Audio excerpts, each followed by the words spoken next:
Probably last week of March. I'd like to call the meeting to order. Would you stand and join us in prayer? Pastor Brian Harrington will lead us.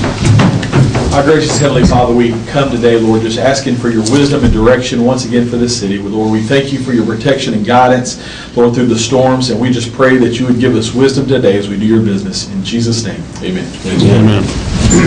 I pledge allegiance to the flag of the United States of America and to the republic for which it stands, one nation, under God, indivisible, with liberty and justice for all.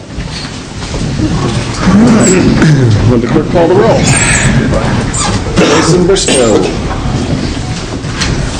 Joe Crockett. Dan Sherrill. Johnny Savage. Dan Roberts. Present. Rick Griffin. Present. Dina Taylor. Present. Wayne Combs. Present. You have a quorum? Okay, You got the February 6th minutes at at your committee meeting, so you could review them. Make a motion we approve the minutes as presented. Second. have a motion and a second to approve the minutes as presented. All in favor? Aye. Opposed? Motion carries. Department reports. I don't know if any of the department heads has a report. Wade, I know you wanted to discuss the hoops estimate, Yes. I believe, the hoops and home runs estimate, or, I don't believe there was an item on the agenda, so I'll go ahead and address it right now. At our last meeting, I was asked to go ahead and take a look at primarily an estimate on finding out about asbestos and hoops and home run with the idea that we may eventually tear it down if the city goes that route. Best numbers I've been able to come up with right now, just to do a survey of the entire facility, I'm looking at about $4,000 to $5,000. And what that does is that just tells us if there's asbestos and where it is. After that, then you're looking at $1,500 to $3,000 to come up with an asbestos abatement plan. So just figuring out if we have asbestos and what we have to do to get rid of it is about $5,500 to $8,000. Now, I did go ahead and start looking at some more detailed numbers on the cost to demo. The total estimate, not including anything dealing with asbestos, puts us right around $250,000.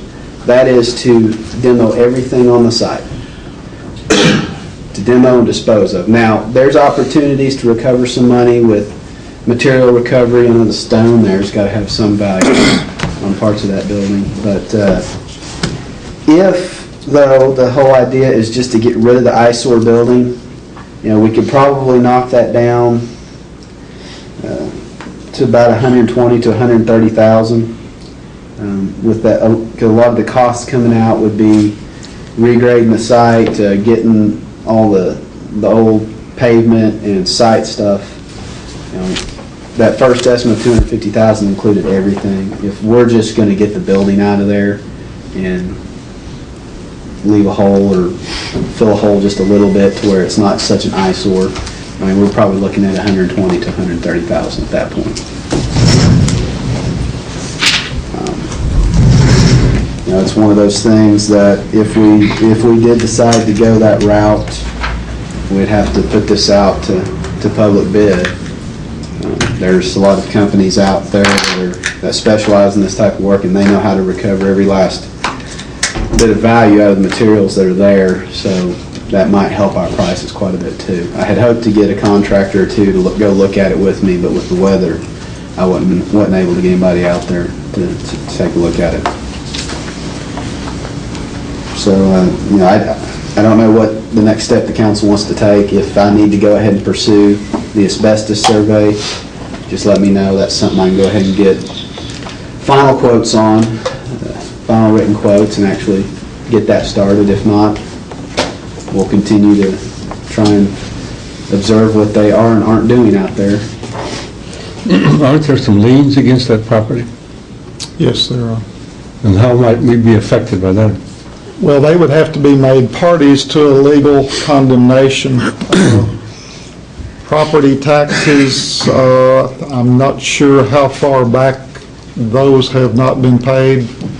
I haven't gotten the title report back yet, but I am aware of at least one other person that claims a lien. However, Mr. Wilson tells me that he doesn't owe that person money that should be secured by the property. But I guess it's appropriate for me to tell you that I had a surprise drop-in today from Mr. Wilson. He reported to me that his investors are all intact, that their plans are still to, as soon as possible, tear down the west end of the building and to renovate the east two-thirds of the building. He said that they had bought steel doors to replace all of the doors on the portion they were going to reconstruct and keep. He said they were used motel doors that had the card slots and so forth, but the point is, he said that would be one of the first things they would do right away so that the building would be secure, that no one could get in or out, whatever. He said they probably made a mistake in not letting us know that they had brought carpet in and brought the sinks and things in, and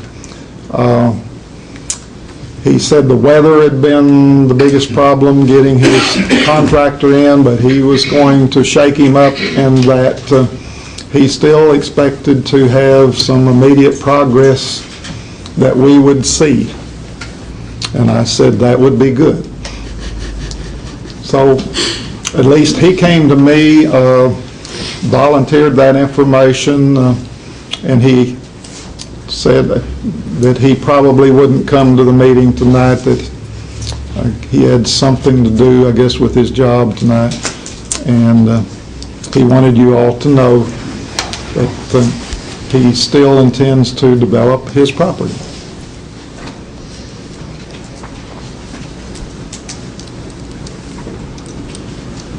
And when is it you going to be going to court?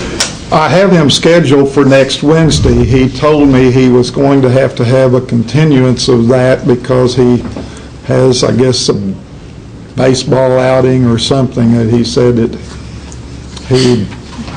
he wouldn't be able to be there next Wednesday. I suspect his visit today was to start the foundation for that continuance. And as I said, my response to him was, we need to see something happening.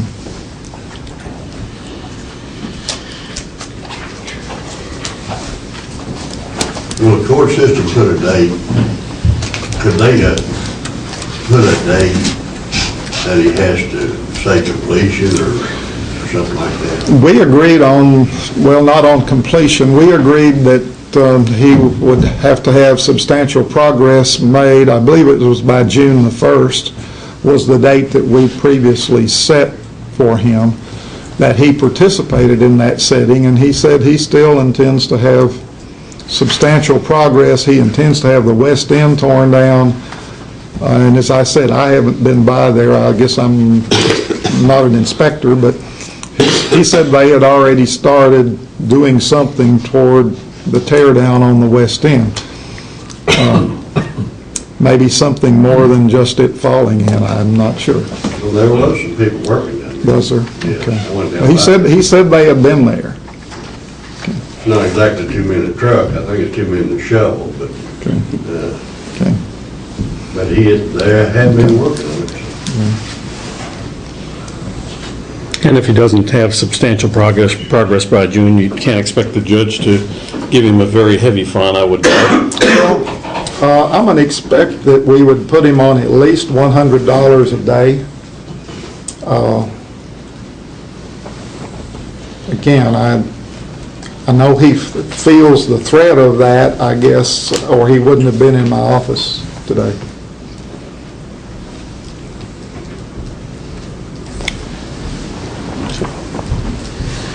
Anything else, Wade? We got one more quick item.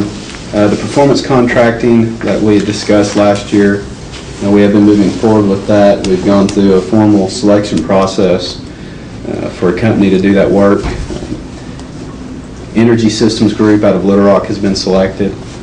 I'll be working with them over the next week to get the final draft of a very brief agreement in place for this next step, which is the finance grade audit, and then we'll be having a kickoff meeting with them before too long. I just wanted to go ahead and update you real quick where we are on that. Thank you, Wade. Luke? Of course, you all should have 2014 budgets in front of you. I did try to update that as much as possible for 2013 final numbers in the projected column. I also have in front of you December financial statements. I did just get an invoice today of about $9,300 for the general fund, so you'll see another $9,300 in expenses come, and that actually stemmed from the dispatch department for the animal control.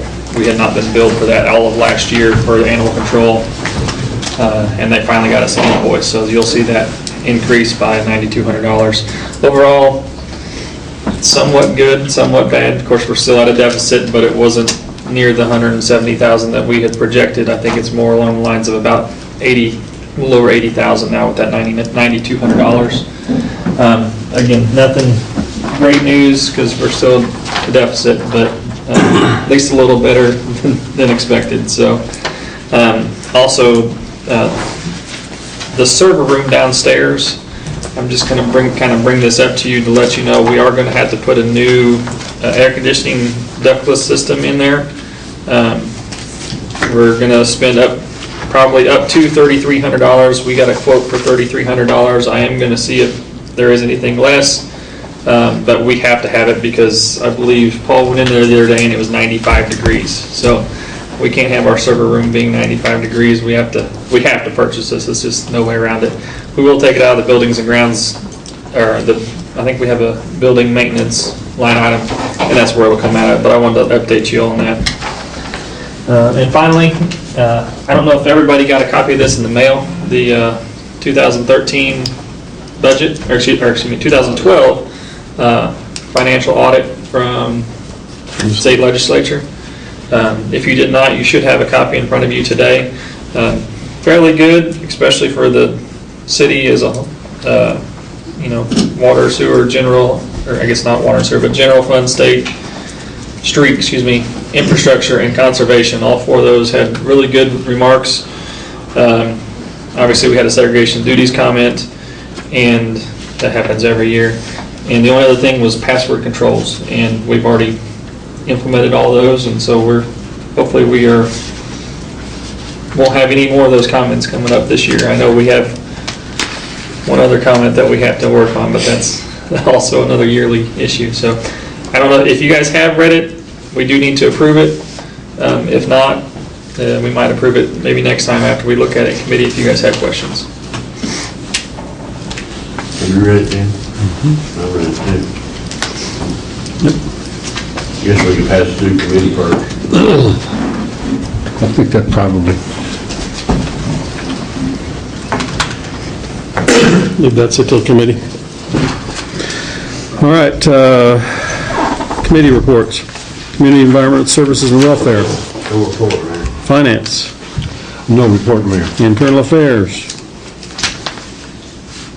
Jason. Public Safety. Public Works and Transportation. No report. Resources and Policy. Nothing except what's listed on the next line on the agenda. Indoor Clean Air Ordinance Discussion. Karen Hill. Good evening, Karen.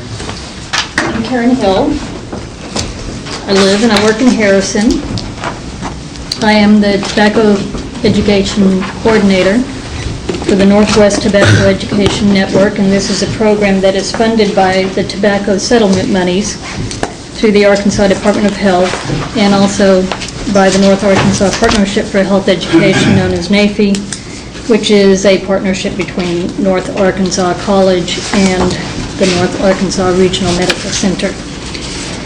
Tonight I'm here to talk to you folks about your right to expand the Arkansas Indoor Air Clean Air Act of 2006 by including certain provisions that would allow the addition of e-cigarettes to that ordinance, or by ordinance. I'm asking that the City of Harrison recognize its social responsibility to promote the health of its citizens, well-being and safety of its citizens and visitors of Harrison with this action.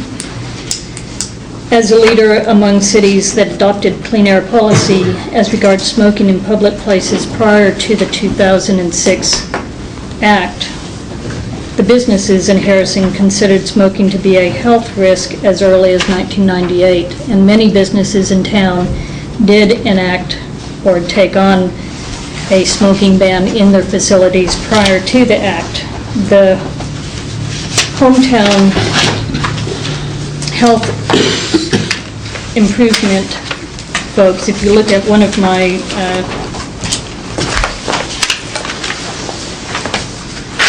additions to, or one of my handouts to you, it is, if I can find it here, a document that talks about some of the achievements of hometown health improvement coalitions within this state. And our particular HHI was able to put together a program and talk to businesses early on about having no smoking in places of public, or places that the public entered, as early as 1998. If you look at the back, this is our story. And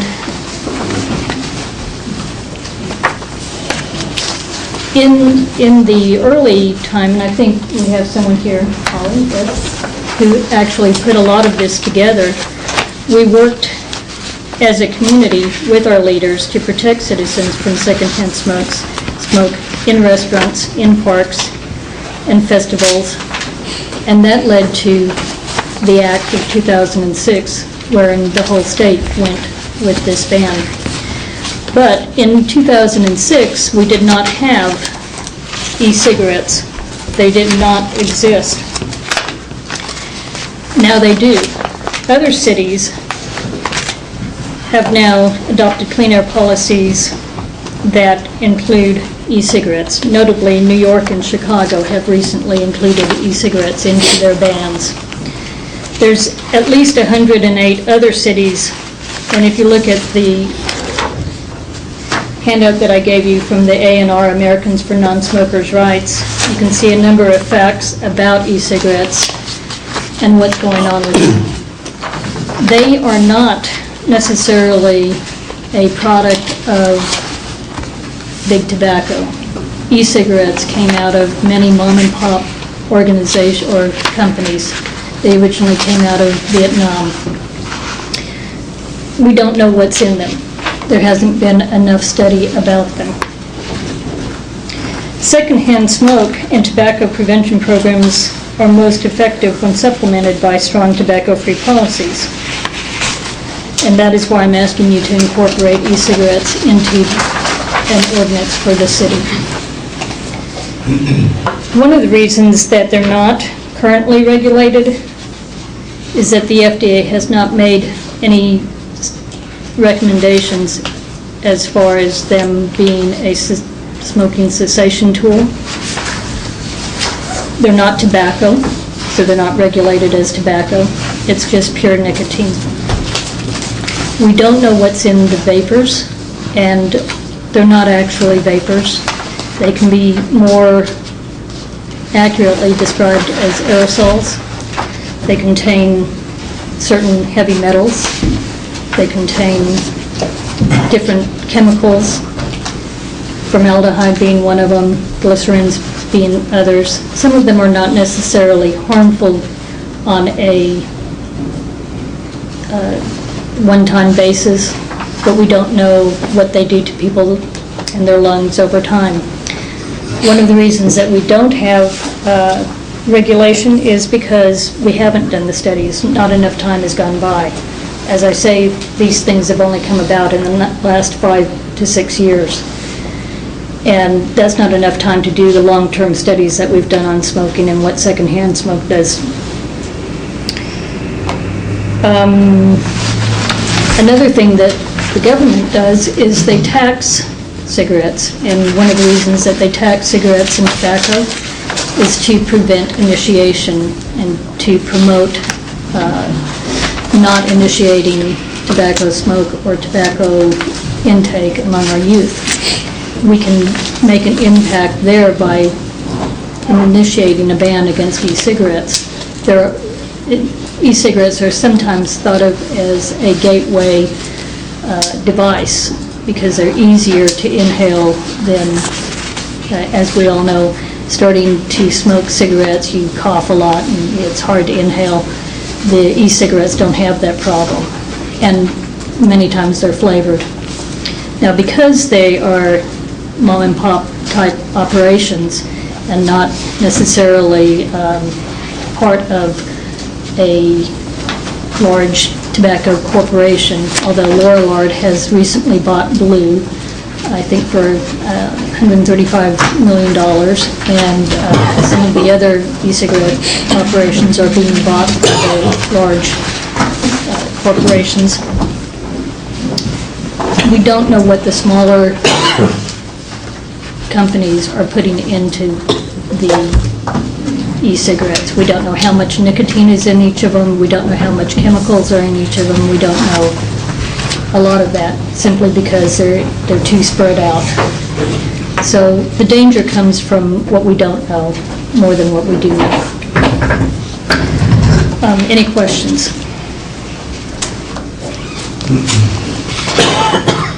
And would you folks be willing to consider an ordinance to include the e-cigarettes in a smoking ban across the city? Do we have anything out there now at all? Is there any kind of tobacco cigarette besides our Just what we've got there that should give you the Department of Health one. I got you. Right, there's an act that covers the state, and we abide by that. And what I'm asking is that we adopt that and then add our own enhancement or enlargement of that act by including e-cigarettes. So until the state does anything, and then we're basically in law right now, right? We're doing what we're... Oh, yeah. Yeah, we're in compliance. It's just that in 2006, they did not anticipate e-cigarettes. I don't know that I see it out.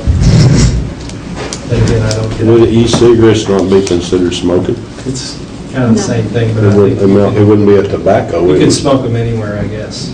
I don't know. Oh, I've never seen one. The premise is that it's not cigarette smoke that you're inhaling or exhaling or that's coming out of the cigarette. It's quote-unquote vapor. Right. And since it's not regulated, they don't know what's in the vapor. Yeah, it's nicotine in the cigarette because, and it's reduced amounts over time. It can be. It's supposed to be. It's supposed to be anyway. But you can still purchase the stronger amount at any given time. But the rule of thumb was that you would start out here and gradually work yourself down, kind of like the same premise with the patch. You're supposed to stop smoking. Yeah. The difference between a patch and an e-cigarette is that a patch is generally something that a doctor would put a person on and prescribe, and the e-cigarettes are not regulated by the FDA. They're not a cessation tool, so it's more a person who is using it as a cessation is self-medicating, basically. And they're relying on what they think might be in that e-cigarette as opposed to what might actually be in the e-cigarette. The people that I know that have used those say that they're false advertising because they don't feel the same. The weight is heavier than a regular cigarette, and they're just not the same, and they stop using them after a while and they go back to the regular cigarettes. So... Right, they haven't been shown to actually work as a cessation device, even though they are being touted as such. And there is no regulation by the FDA of whether the vapors are toxic or not. Well, and that's why I say the term vapor is a industry term for the smoke, if you will, whereas a more accurate term for that is aerosol, because it does have the harsh chemicals and heavy metals in it. It's not, vapor seems like an innocuous, well, it's just water-based, whatever, but aerosol is a little bit more accurate as to what we think is in them. Have there been any exemption requests? And what do you mean? That's what it says here. People can apply for an exemption. Oh, I don't know. The exemption request that's in the Indoor Clean Air Act applies to bars. Basically, a bar can apply for an exemption they can say, we want to be a smoking facility, and if they apply for that exemption, then they have to get a special permit from the state in order to be, to include tobacco smoke in the bar. But they also have to make sure that no person under the age of 21 enters the bar, so they have to put up signages, etc., with that exemption. They can apply for it, but now I think that there is another exemption that a hotel can use if they have under 25 rooms, something like that. But those don't necessarily apply to e-cigarettes, they apply to smoking in general. What I would be suggesting is that the e-cigarettes be included in the ban or the provision for clean air. Would it not be advisable to refer this to committee before we make a decision on it? It's entirely up to the council. I mean, they don't have to refer an ordinance to committee. They could decide, act on it here, but it's entirely up to you guys. You guys are the ones that have to act. I think that we need to sit around in committee and discuss it and try to get a little bit more information on some of the stuff Karen's give us here. And I would be happy to be available if you need me, send you information as I find it. So do you want to refer this to committee in 2 weeks or 2 weeks from tonight? Yep. Is that all right with you, Karen? That's fine. I appreciate it. Thank you. Thank you, Karen. Thank you. All right, any old business to discuss? Under new business, yard sales. Yesterday, hopefully you received a copy of the yard sale ordinance recommendation that I told you I'd try to get together. And what I did is I went through 17 cities in the state of Arkansas and sat down and went through, and this is a compilation of what they had that I think Harrison needs. And there's some things that we've got to discuss out on it and everything, but like I said, this is just a draft copy that I want you to look at, and it gives us a basis to start working with.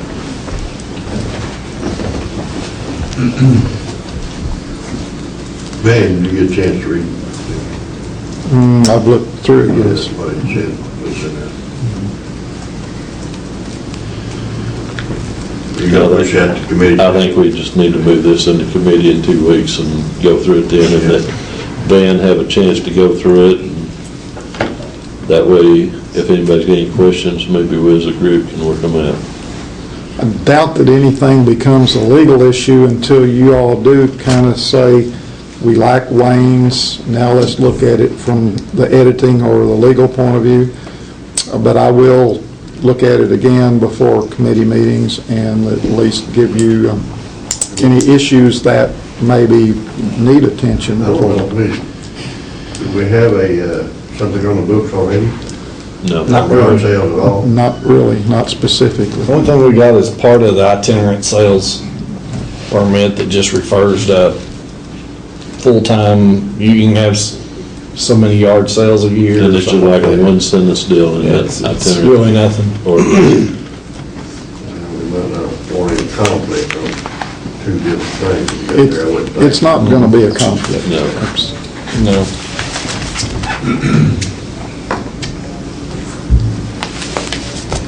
They'll just take it to committee in 2 weeks, Mayor.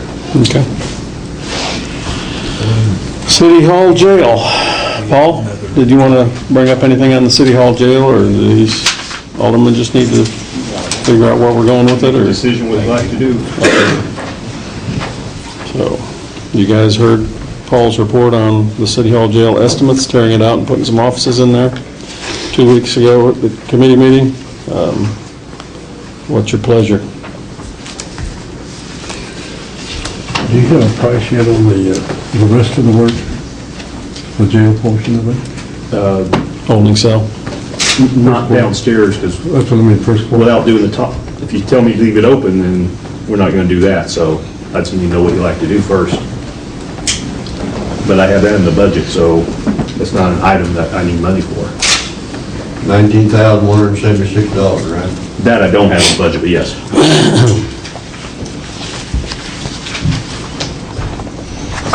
Knowing the situation down there very well, I would make a motion that we give Paul and the mayor, or Chief Woodruff and the mayor, to go ahead to take the action to remove the prison jail facility and prepare to build one downstairs. I would second that. Have a motion and a second to remove the present jail facilities, turn it into office space, and move forward with the project downstairs. All in favor? Well, I'm gonna have a discussion with Okay. without knowing the cost of what they're gonna do downstairs. You wanna throw that in there too, or would you just give them the 19,000? I think Paul just already informed you that he had the money for downstairs in the budget, which you guys have already authorized. Yeah, the 19 is what we've got to authorize. You just want to authorize the 19 Yeah, and let him do it. and then we'll go ahead and him and the mayor make the decision. It's got to be made to get it out of up here and start to work up here. What was the number again? 19? 176. And then what you said, Dan? $19,176.99. Yeah, down the peanut. Good. So we have a motion and a second on the floor. Any further discussion? All in favor? Aye. Opposed? Motion carries. Grant writer discussion. Holly, did you want to present? Yes, I just kind of wanted to give you an update on where we stand. It's been several months since I came to speak to you, and you gave me your blessing to go forward in writing some mini grants. You gave me permission to go ahead and write 3. We were declined right away on several of them, so I went ahead and wrote more. I wrote up to 7 of them. So we have received one. I don't know if you guys heard the news, but we received one for the Harrison Fire Department, just a little shy of $10,000, so we're excited about that. We have 2 that we're still waiting to hear from. I keep checking in with them, and they're just kind of keep delaying the process, and that's kind of how some foundations are. They could take up to a year before we hear back. So if we get those, we're looking at somewhere between $14,000 to $20,000. I don't remember the exact total, but we're still, keeping our fingers crossed for those. But I just wanted to see if you would like me to go further with any other grants. Also, I had talked to Mark. Some of the reasons why we're getting declined on the grants right off the bat is because we're using the city's tax information. We're applying as a city entity. If I was to apply under the union, under the fire department union as a 501c3, you would be, a lot more likely to get more grants that way. So I didn't know if that was a possibility. I just kind of wanted to touch base with you all and see what you think. There's not a reason why we couldn't let her cotton under that, is there? I think it'd probably be up to the union approving that to start with, and the city agreeing to allow them to proceed without using the city, but Because of a union stand-up. Just in brief discussion, they're all for it.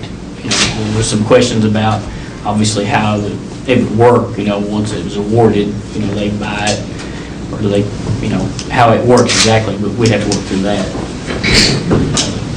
My interpretation of it was that we get the grant through them, then they buy the equipment, and then, quote, donate it to the fire department for use. The union buys equipment. Yes, that's what I was kind of under the impression. and at that point, it's city property. Yes.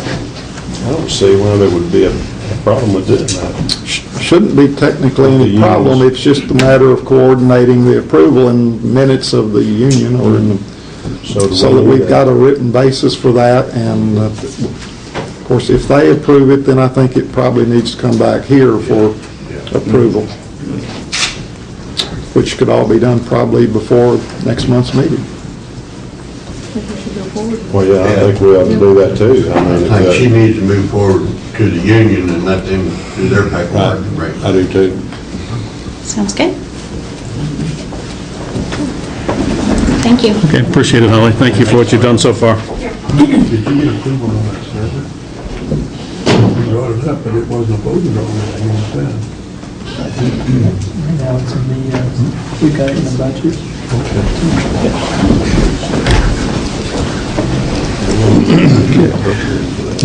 Any other new business come before the council? It's already in the budget.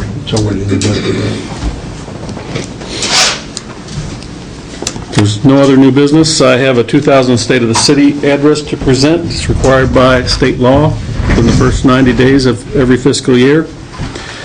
Good evening. It's been 1 year since my last formal address on the state of the city and 38 months since I first took office. Quite a few improvements have happened in that length of time. Our Public Works Department has been working diligently, professionally, and effectively throughout the year, upgrading facilities, improving procedures, snow removal, and repairing failing infrastructure. Although we have been able to make continued improvements to infrastructures, our costs continue to escalate. In order to continue to provide for our city into the future, it will take more money. The 2014 budget, which was passed by the City Council, was $391,491.91 short of revenue income in water and sewer, and $271,567.17 short of revenue in the general fund. A $662,000 budget shortfall is unacceptable. The council has chosen not to cut services and spend out of reserves. Soon these reserves will be depleted and services will have to be cut unless we can provide some additional revenue. I was happy to see that after almost a year of explaining the need for a water rate increase, the council finally saw the need. Hopefully, the citizens of Harrison will see to it that the proposed 1% sales tax passes on April 8th, which will provide funds into the future for the betterment of our community. Significant effort and resources have been put into action dealing with regulatory issues at the wastewater plant. Recently, we completed a use attainability analysis on Crooked Creek and are currently waiting ADEQ concurrence on that study. We are hoping for an official change in water quality standards for minerals to scientifically supported values. If approved, this has the potential of saving Harrison millions of dollars in capital improvements. Other upgrades, such as installing new continuous use motors that draw less power, for instance, at the wastewater plant, is an example of the many upgrades that we are working on to keep the plant at its peak efficiency relative to the limited funds we have to confront the needs of the present and the future. Other upgrades at the plant this year include completion of Phase 1 of improvements, which includes the installation of a new belt press, converting existing tanks to aerobic digesters, and other needed improvements. Reports indicate that these improvements will result in 50 to 60% reduction in the amount of biosolids or sludge that has to be disposed of through land application. These improvements will also provide much-needed biosolid storage that will help us prevent from violating terms of our ADEQ permit. Phase 2 of the wastewater treatment plant will take place in 2014, and I'm eager for the results. I am pleased to announce that earlier this year we purchased a new flush truck to replace the 20-year-old unit, which was beginning to fail on a regular basis. While the replacement is a good thing, the issue is indicative of the failing state of some of our machinery, which has never been budgeted to confront the depreciation of our assets or facilities. We must plan better for our future. Since taking office, I have pressed the Public Works Department to address aggressively water line rehabilitation to finally eliminate the lingering brown water problems that many residents have to endure. I am proud to report that most brown water issues have been resolved. In 2013, we rehabilitated water lines at Bauer, Liberty, Oak, Spruce, another rehab at South Oak specifically, and a Spruce and Crail rehab, a Maria Drive rehab, and finally a South Pine Street Phase 1 waterline rehab. Water loss is an important topic of discussion in 2013. Any water loss is a detractor as it's throwing away money. What became even more surprising this year was the amount of water that we had been losing over the years, which was never addressed. Considering that the water fund has operated at a healthy surplus in the past, we could have just swept the problem under the rug as has been done in the past. After leak surveys indicated that the city was losing 100 million gallons of water per year, we began addressing this problem aggressively.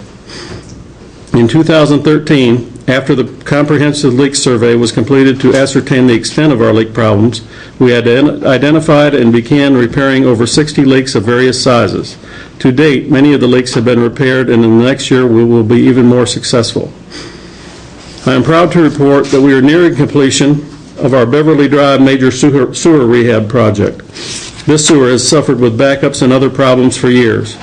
This rehab took place utilizing a unique method known as pipe bursting. It is a process of repairing buried pipelines without digging a trench. This significantly reduced the amount of negative impact to the residents in the area. We've had a lot of progress with street gutter sidewalk improvements in 2013. On Bauer Avenue in South Oak, we completed roadway and drainage projects, including new curbing and gutter and an asphalt overlay. Among many other smaller projects, the city improved the appearance of downtown with new sidewalks along the west side of Main Street. We have also begun installing long-awaited traffic lighting at Stevenson and Main and Central and Main, which is almost complete. This project was funded primarily with a state grant, and the wheels of government funding do not turn rapidly. Finally, the work on Industrial Park Road west of Goblin is underway. It will be of tremendous benefit to not only the industry and businesses, but to all of Harrison. I am pleased with the progress and the efforts of our workers have taken to minimize commercial business and customer impact. In December 2013, we received a healthy taste of what Mother Nature has in store for Harrison. We encountered our first snow of the season, and it was quite an event. Several inches of snow falling over frozen rain accumulated, making the streets nearly impassable. Public Works employees and street department went out in force and cleared the streets in near record time. Reports from citizens and businesses alike expressed gratitude for their hard work and long hours ensuring Harrison kept operating. This was again accomplished in the last snowstorm this past weekend. Much of the success of the snow clearing crews came from the recent construction of our salt storage facility. Now Harrison is able to store salt by purchasing it when it is relatively inexpensive during the summer and locking in that rate to utilize in winter. Previously, the street department would have to store salt in the elements, which would cause some to dissolve and run off into Crooked Creek, a violation of pollution guidelines. The bottom line, by storing salt in a covered facility and buying one inexpensive, has saved the city over $25,000 in this season alone.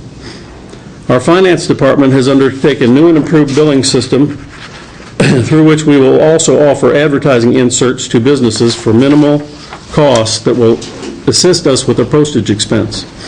They have also instituted a move to go paperless, which is currently underway and will reduce filing and storage expense.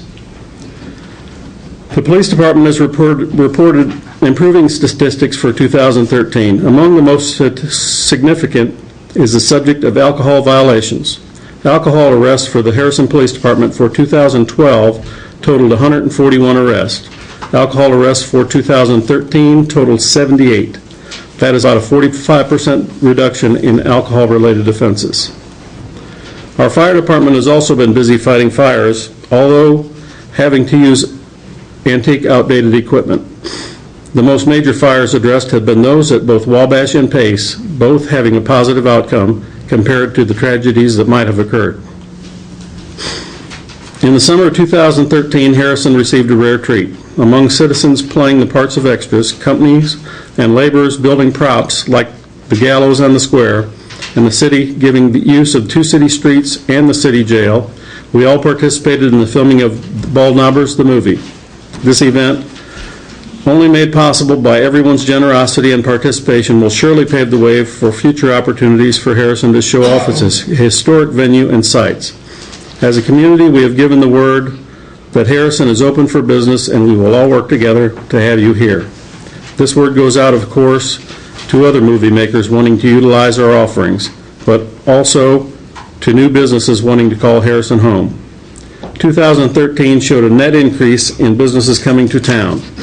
This means more jobs and more opportunities, with many more to come currently in the planning stages. I am excited to see this trend continue and for jobs to follow. 2013 saw the culmination of my Keep Harrison Clean effort with the citywide effort that took place on October 5th. With 2 drop-off locations and 3 community cleanups, with volunteers assisting local residents, we removed 33.64 tons of trash. Adding this effort up with the last 2 years when the effort was first begun, Harrison has removed 117,000 tons total. Previous residents who couldn't afford to remove clutter and had no means to do so have now been empowered to take pride in their homes and their community. I wish to thank all my dedicated department heads and all the city employees that play a vital role in the continued improvement of our city. Without their services, we would all suffer. All in all, Harrison is poised for future growth, and it is up to us as elected officials and citizens to see that we provide the resources for this growth. Thank you.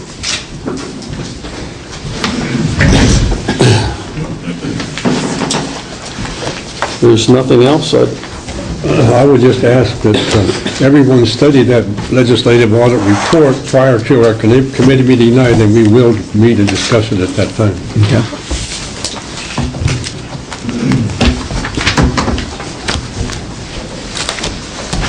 Is there anything else? I entertain a motion to adjourn. So moved. All in favor?